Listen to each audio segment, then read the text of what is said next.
একদিন এক শিয়াল বনের মধ্যে ঘুরে বেড়াচ্ছিল। হঠাৎ সে একটা বাঘের সামনে পড়ে গেল। বাঘটা গর্জে উঠল, আজ তোকে খেতেই হবে। শিয়াল তখন খুব বুদ্ধিমত্তার সঙ্গে বলল, ও বাগদা, তুমি জানো না আমি এই বনের রাজার দূত।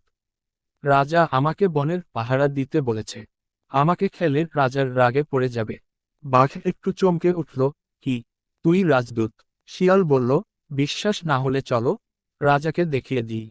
বাঘ রাজি হলো। শিয়াল তাকে নিয়ে এক বড় গুহার কাছে গেল, বলল, এই গুহার মধ্যে রাজা থাকেন। তুমি একটু সামনে গিয়ে ডাকো, রাজা নিজেই কথা বলবে। বাঘ গুহার সামনে গিয়ে গর্জন করে ডাকল।